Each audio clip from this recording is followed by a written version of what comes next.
अच्छा, क़यामत का दिन वाक़े हो गया, समझो क़यामत कायम हो गई। इनको जानते हैं आप? ब्रदर इमरान नाम है इनका, सिस्टर इमरान बोल सकते हैं आप इनको, क्योंकि सुन्नियों के सामने आते नहीं है ये बेचारे। अब ये मिलादुन नबी का रद्द कर रहे हैं, तो मिलादुन नबी का रद्द कैसे होता है इनके यहाँ? कोई दलील नहीं, कोई कुरान की आयत नहीं, कोई हदीस नहीं, एक झूठी हदीस गढ़ेंगे, अक्ल के घोड़े दौड़ाएंगे, अक्ल की बातें पेश करेंगे और उस पर पूरी इमारत तामीर करेंगे। तो अब ये उस पर क्या कहते हैं और उनकी तौहीद देखिए कैसी खुदा की तौहीन हो रही है उसमें। सुनिए, अच्छा, क़यामत का दिन वाक़े हो गया, समझो क़यामत कायम हो गई। अब अल्लाह ताला बोले अच्छा चलो कौन कौन है मिलाद मनाए? तो हम पूरे मनाए, हम पूरे अल्लाह मनाए मनाए मनाए। तब ये जो हाथा उठाएंगे ना, मनाए मनाए मनाए मनाए, बल्कि उसमें अबू बकर सिद्दीक का हाथ नहीं उठेगा, उमर रज़ी अल्लाह ताला अन्हु का नहीं उठेगा, उस्मान रज़ी अल्लाह ताला अन्हु का नहीं उठेगा, आयशा रज़ी अल्लाह ताला अन्हा का नहीं उठेगा, खदीजा रज़ी अल्लाह ताला अन्हा का नहीं उठेगा, कोई सहाबी का नहीं उठेगा, पूरे 1400 साल बाद वालों का उठेगा। अल्लाह ताला बोलेंगे अरे तुम लोग क्यों मनाए? अल्लाह हमारे नबी पे मोहब्बत थी, आशिक रसूल थे, मनाए। अच्छा ऐसा? अच्छा अबू बकर तुम क्यों नहीं मनाए? क्या है कि अल्लाह माफ कर दो, बोलेंगे क्या कर रहे तुम लोग? अल्लाह पलट के बोलेगा कमबख्तों, मेरे नबी के सहाबा जो नहीं किया वो तुम क्यों किए? अब आप इसमें तो कुछ समझे नहीं होंगे। असल में होता क्या है, सबसे बड़ा एक प्रॉब्लम ये हमारी कौम का कि इनको सुन लेते हैं हमको ये पता ही नहीं चलता कि ये क्या बकवास कर रहा है, क्योंकि ऐसी बकवासात पकड़ने के लिए इल्म भी चाहिए और अकल भी चाहिए। जब दोनों की कमी हो तो हर भाड़ को हमारे यहाँ फिर आलिम मौलवी समझने लगते हैं। अब इसने जो बकवासात की उसमें से इतनी फाज गलतियाँ की और उसमें खुदा की तौहीन की माज़अल्लाह, उसने कहता है कि क़यामत का दिन होगा, समझो। अच्छा चलो समझ लिए भाई, क़यामत का दिन होगा। तो क़यामत के दिन अल्लाह ताला सारे बंदों से पूछेगा कौन कौन मिलाद मनाया, हाथा उठाओ। हैदराबादी हो तो हाथ को हाथा बोलते हो, तो सारे लोगों का हाथ उठेंगे, इस दौर के लोगों का सब हाथ उठा के कहेंगे अल्लाह हमने मनाया, अल्लाह हमने मनाया, हमने मनाया। मगर अबू बकर सिद्दीक का हाथ नहीं उठेगा, हज़रत उमर का नहीं उठेगा, साहबा कराम का नहीं उठेगा, हज़रत आयशा फातिमा दीगर साहबा का किसी का हाथ नहीं उठेगा। तो अल्लाह पूछेगा कि तुम लोग मिलाद क्यों मनाए? तो मिलाद मनाने वाले कहेंगे अल्लाह तेरे नबी से मोहब्बत थी इसलिए मिलाद मनाते थे। तो अल्लाह अबू बकर से पूछेगा, अबू बकर सिद्दीक से, कि अबू बकर तुमने मिलाद क्यों नहीं मनाया? तो अबू बकर कहेंगे अल्लाह माफ़ कर दो, हमने इसलिए नहीं मनाया कि हमारे ज़माने में मिलाद ही नहीं था। तो अल्लाह पलट कर बोलेगा कि कमबख्तो, जो काम मेरे नबी के साहबा नहीं किए वो तुमने कैसे किया? ये पूरी बात मैंने अपने लफ्ज़ों में सुना दी। अब आइए ज़रा इनकी जहालत और बेवकूफ़ी को समझने के लिए आप ही पर मैं एक मिसाल देता हूँ जो आप समझते चले। पूरा मजमा बैठा हुआ है अल्हम्दुलिल्लाह। मैं गुजारिश करता हूँ, ये समझाने के लिए एक तमसील पेश कर रहा हूँ, जो खाना खा के आए वो हाथ उठाए। यानी खाना खाने वाले कम लोग हैं मजमे में, खाना बहुत सारे लोगों ने अभी नहीं खाया है। यानी प्रोग्राम ये है कि जलसे के बाद खाएंगे, जिनमें मैं भी हूँ, कि मैं भी खाना नहीं खाया हूँ, जलसे के बाद ही खाऊंगा। चलिए, जितने लोगों ने हाथ उठाया एक अंदाजा हुआ कि मजमे में बहुत मुख्तसर लोग हैं जो खाना खा कर आए हैं।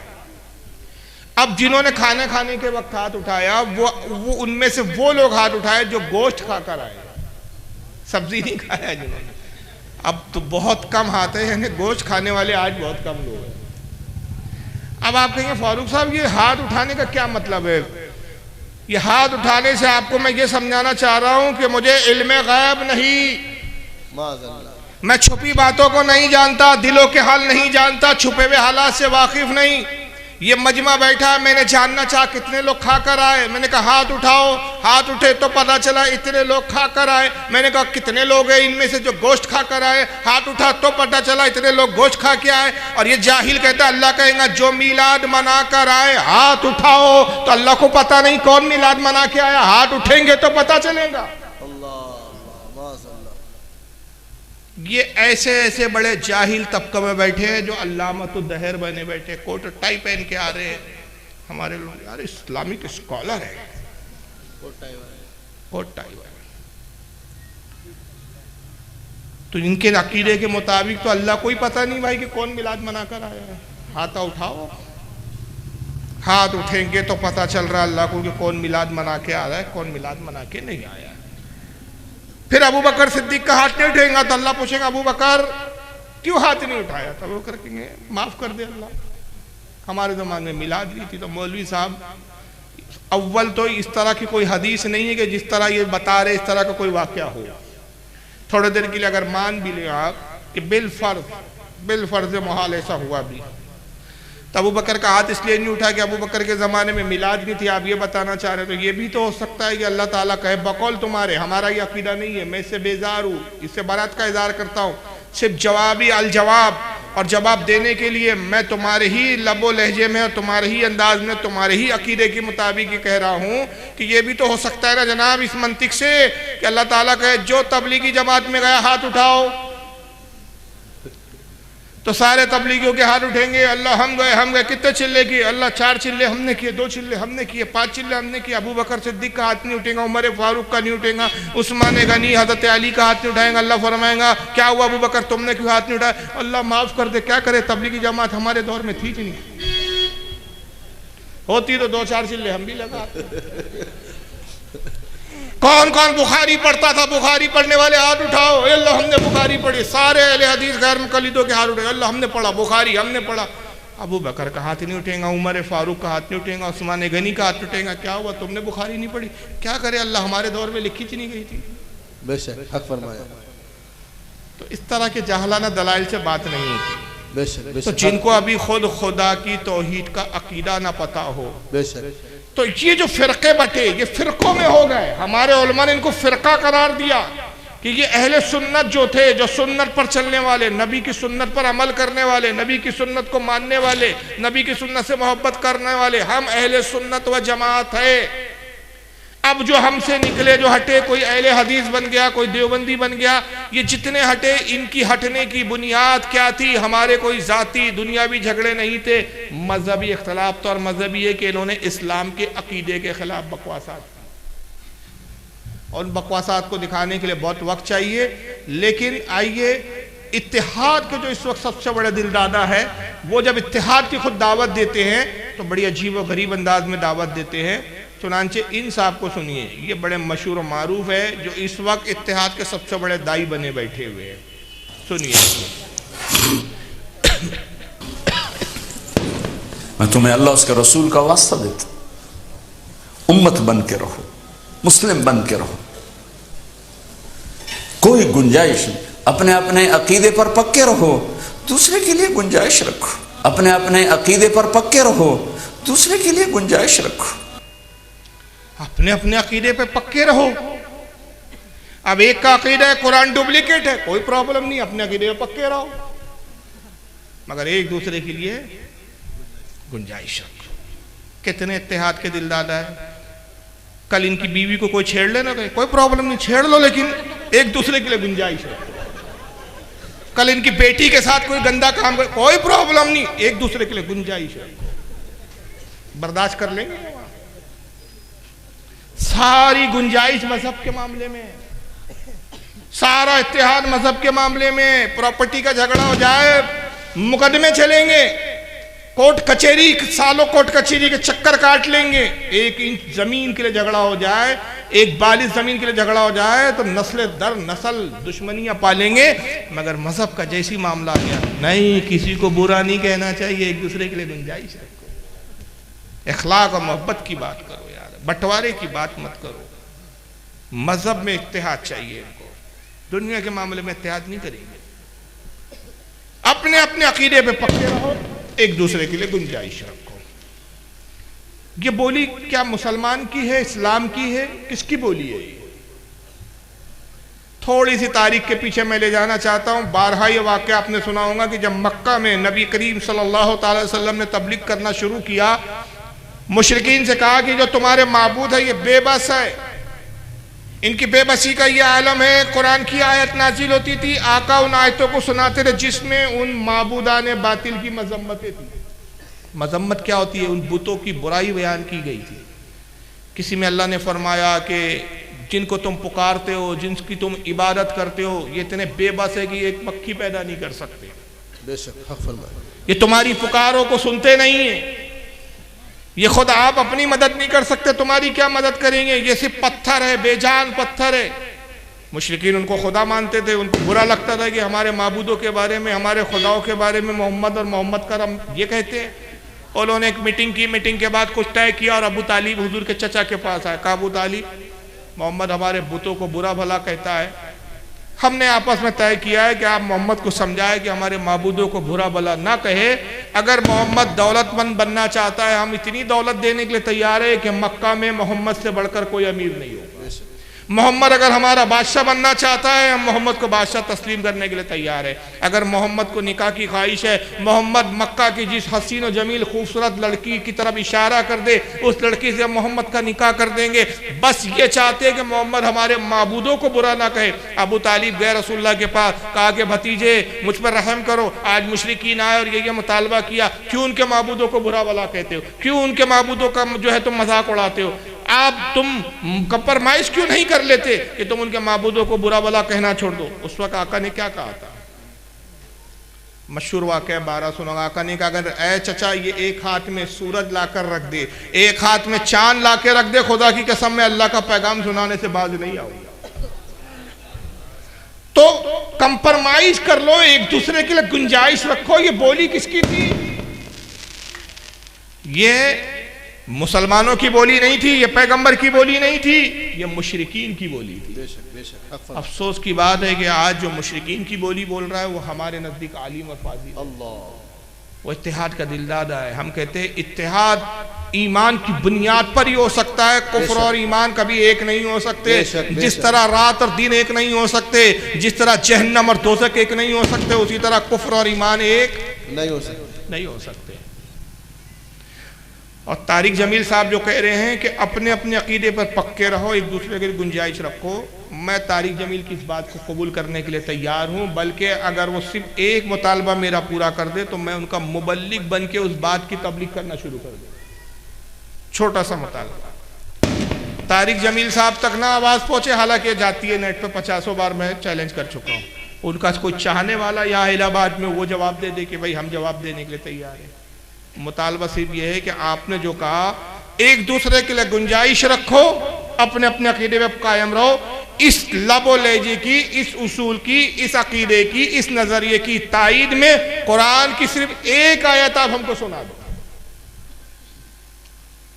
भाई अगर आप बोल रहे हो तो इस्लाम की बोली होना चाहिए ना, आपकी बोली से इस्लाम की बोली की तायीद होनी चाहिए ना। तो कुरान अजीम में कहा अल्लाह ने फरमाया कि अपने अपने अकीदे पर कायम रहो और एक दूसरे के लिए गुंजाइश रखो। एक ऐसी कुरान की आप आयत पेश कर दो, खुदा की कसम क़यामत आ जाएंगी, इस तरह की कुरान की एक आयत पेश नहीं कर सकते। जहाँ जहाँ कुरान ने कहा, कुरान अजीम ने कभी ये नहीं कहा कि एक दूसरे के लिए गुंजाइश रखो, अपने अकीदे पर कायम रहो, बल्कि कुरान ने जब भी कहा तो क्या कहा, हक के साथ हो जाओ, बेशक बेशक, बातिल को छोड़ो, हक की तरफ आ जाओ। और यहाँ तक कि कुरान अजीम वाज़े तौर पर कहता है, पारा नंबर 1 सूरह बकरा आयत नंबर 42, अल्लाह फरमाता है, वला तलबिसुल हक्का बिल बातिली व तक्तुमुल हक्का व अंतुम ला तालमून। अल्लाह फरमाता है कि ऐ लोगो, हक और बातिल को आपस में ना मिलाओ, हक और बातिल को आपस में ना मिलाओ, और जानते बूझते समझ रखते हुए हक को ना छुपाओ। और अब तो वाज़े हुक्म दे रहा है कि हक का इजहार करो, हक और बातिल कभी एक नहीं हो सकते। और एक दूसरे मकाम पर इरशाद फरमाता है, पारा नंबर 28 सूरह हश्र आयत नंबर 20 में रब इरशाद फरमाता है, ला यस्तवी अस्हाबुन नारि व अस्हाबुल जन्ना अस्हाबुल जन्नति हुमुल फाइजून। अल्लाह फरमाता है, लोगों बताओ क्या जन्नत वाले और जहन्नम वाले बराबर हो सकते हैं? हरगिज़ बराबर नहीं हो सकते। जो जन्नत वाले हैं वही कामयाबी को पाते। लेकिन इस वक्त जो सबसे बड़े मुबल्लिग आज़म बने हुए इत्तेहाद के, वो तारिक जमील साहब है। दूसरे मकाम पर वो खुद क्या कहते हैं सुनिए। वो तुम्हें फिरकों में बांट कर गए थे या उम्मत बना कर गए थे? क्यों इस नादान खेल में अपनी जिंदगी बर्बाद करते हो? क्यों उन्हें मुसलमान बन के रहते हो? इस उम्मत में इख्तिलाफ शुरू से है, हमेशा रहेगा। यहां तक ना जाओ कि एक दूसरे पर कुफ्र के फतवा, तो जन्नत में कौन जाएगा? ये प्रॉब्लम है। ऐसा लगता है कि अल्लाह ताला ने इनको टेंडर दिया है, जिम्मेदारी दी है, सबको जन्नत में लेके जाना है। जहन्नम तो ऐसी बना दी मैंने। वहां तो कोई जाने वाला ही नहीं है, सबको जन्नत में ले जाना, ये जिम्मेदार रहेगा। जबकि इसके खुद के ठिकाने जन्नत तो ऐसे बांट रहा है ये मक्कार झूठा आदमी, इसके बेटे ने अभी अपने आप को गोली मारी, सुनाऊंगा आपने, न्यूज़ में चल रहा है, खूब नौटंकी कर रहा है, पूरी जिंदगी सबर की तलकीन किया और अभी ऐसा बेसबरा हो गया है कि रोने की वीडियो, गम में बैठा वीडियो, सिवाय गम के कुछ दिख ही नहीं रहा है। चादर वादर सब पक्का सुन्नी बन गया हुआ, अभी सारी जिंदगी देवबंद बोलते रहे कब्रों पे जाना हराम, कब्रों पे दुआ करना हराम, कब्रों पे फूल डालना हराम, मैयत के जनाजे के बाद दुआ करना नाजायज हराम, सारे कर रहे हैं। यानी ये मक्कार वो है कि जो तुमको जहन्नम में पहुंचा रहे और खुद जन्नत में जाने के चक्कर में। अभी मक्कारी हो रही है। इसके बेटे ने गोली मारी, खुदकुशी की, और उसके लिए भी ड्रामेबाज ने नौटंकी गढ़ी के मेरे एक दूर के दोस्त है जो 1,00,000 मरतबा कलमा पढ़ते हैं, उनको ख्वाब दिखा के रसूलुल्लाह ख्वाब में आए, हुजूर कह रहे फिक्र मत करो तुम्हारा बेटा मेरे साथ है। सेकंड नहीं लगा हुजूर के साथ जन्नत में पहुंच गया इनका बेटा। यहां वहां से तो ऐसा आदान प्रदान हो रहा है कि बिल्कुल जैसे ये खुद जमीन पे चलते फिरते नबी है, वहां के सारे हालात देख रहे हैं। और जब हम यही कहते हैं कि औलिया इकराम को कश्फ होता है, औलिया कश्फ से देख लेते हैं, नबी पाक को इल्म गायब होता है, नबी का इल्म गायब मानना शिर्क है, बुजुर्गों को कश्फ मारना हराम और शिर्क है, लेकिन ये जन्नत की बशारतें मिल रही है इनको। अजीब मक्कार लोग हैं। एक दूसरे के लिए गुंजाइश रखो, इतनी हद तक ना जाओ कि एक दूसरे को काफिर कहो। भाई जो कहे कुरान डुप्लीकेट है, ओरिजिनल हम लाके देंगे आपको, आप मुसलमान कहेंगे कि काफिर कहेंगे उसको? खुद ही आप सुना रहे, मैं नहीं कह रहा हूं, काफिर कहेंगे। जो कहे कयामत का दिन होगा सब खत्म होगा, अल्लाह का जी घबराएगा, माज़अल्लाह सदमाज़अल्लाह, अल्लाह कहेगा कोई है जो मेरा दिल बहलाए। ऐसा बोलने वाला और ऐसे अकीदा रखने वाला मुसलमान है कि काफिर है?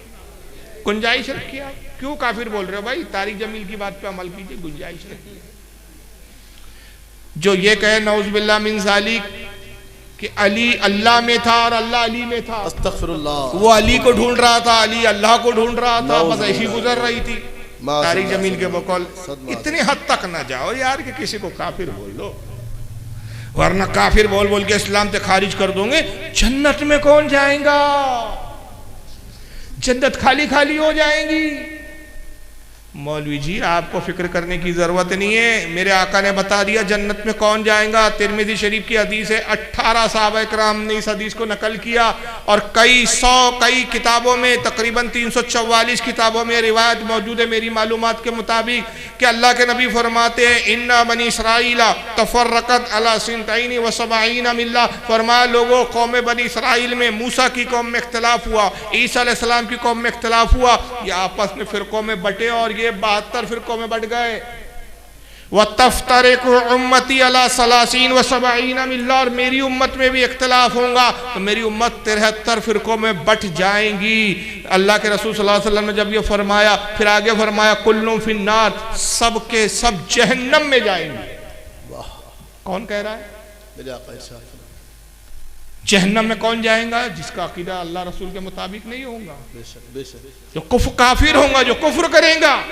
कुल्लुहुम फिन्नार, सबके सब जहन्नम में जाएंगे, इल्ला मिल्लतन वाहिदा, सिर्फ एक जमात होगी जो जन्नत में जाएंगी। बेशक बेशक, हक फरमाया। कालू मन हिया या रसूल अल्लाह, अल्लाह के नबी सल्लल्लाहु अलैहि वसल्लम जन्नती जमात की निशानी और पहचान क्या होंगी? आप निशानी बताइए। काला माना अलैहि व सहाबी, आका ने कहा जन्नती की पहचान ये है जो मेरे और मेरे सहाबा के अकीदे पर होगा।